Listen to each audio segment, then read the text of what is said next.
Dear Memere, I've finished reading your memoirs.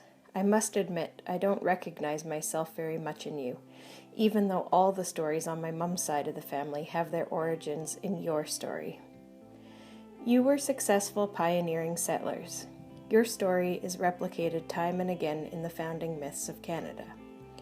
You and your husband Louis escaped the poverty of rural France and carved a livelihood out of the so-called virgin forest fringe near Hudson Bay, Saskatchewan.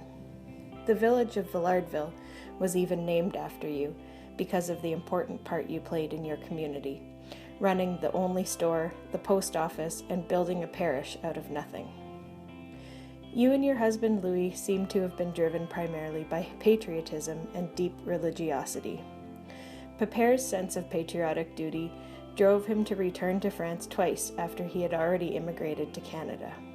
The first time, he returned in order to complete his military service. He delivered mail across the Tunisian desert on the back of a camel for the French occupation.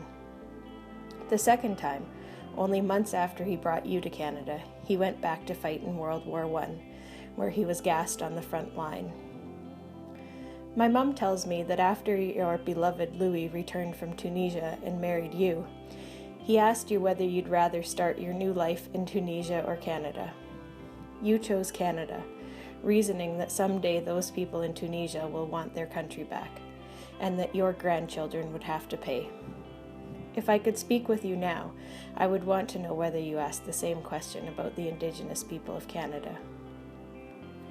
You came from a deeply Catholic family and spent a good amount of your life building a church with volunteer labor and donated materials, securing a resident priest in Hudson Bay, organizing church missions, and touring around familial members of the clergy that came all the way from France and the US to visit you.